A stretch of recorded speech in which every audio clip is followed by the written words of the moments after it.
पहला कुरिन्थिया 8 उसकी 13 आयत में क्या लिखा है? कहता है यदि भोजन मेरे भाई को ठोकर खिलाए तो मैं किसी रीति से मांस ना खाऊंगा, ना हो कि मैं अपने भाई के ठोकर का कारण बनूं। रोमियो 14 उसकी 20-21। भोजन के लिए प्रभु का काम ना बिगाड़, सब कुछ शुद्ध है, परंतु उस मनुष्य के लिए बुरा है जिसको भोजन से ठोकर लगती। भला तो यह है तू ना मांस खाए, ना दाखरस पिए, ना कुछ ऐसा करे जिससे तेरा भाई ठोकर खाए। ना तू क्या पिए? दाखरस पिए, हाँ, और ना तू कुछ ऐसा करे जिससे तेरा भाई क्या हो? ठोकर खाए।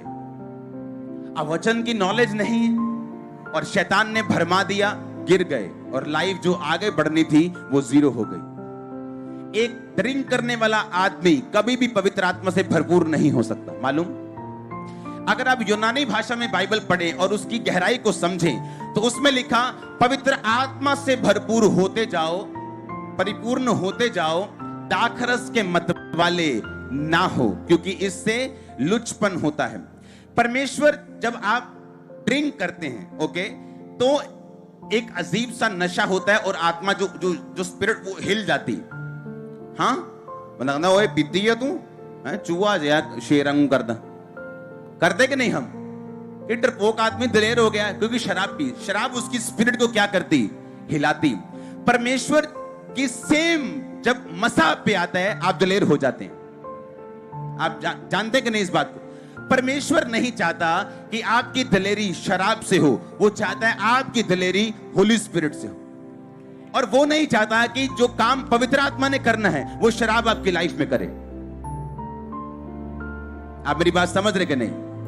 पौलुस तो यहां तक कहता जहां तुम रहते हो, जिस एरिया में तुम रहते हो, अगर वहां तुम्हारे कुछ भी खाने से किसी को ठोकर लगती है तो उस मीट को भी तुम बंद कर दो। वो तो यहां तक कह रहा है, कहता यहूदी के लिए मैं यहूदी बना, यूनानी के लिए मैं यूनानी बना। आप मेरी बात समझ रहे कि नहीं?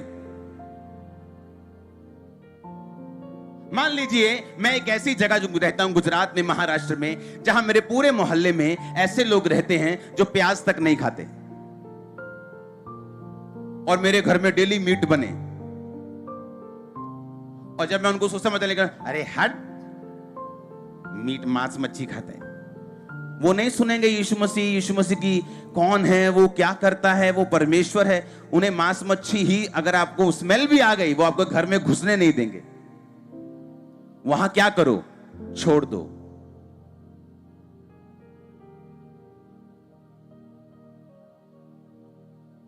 भोजन के लिए परमेश्वर का काम मत बिगाड़।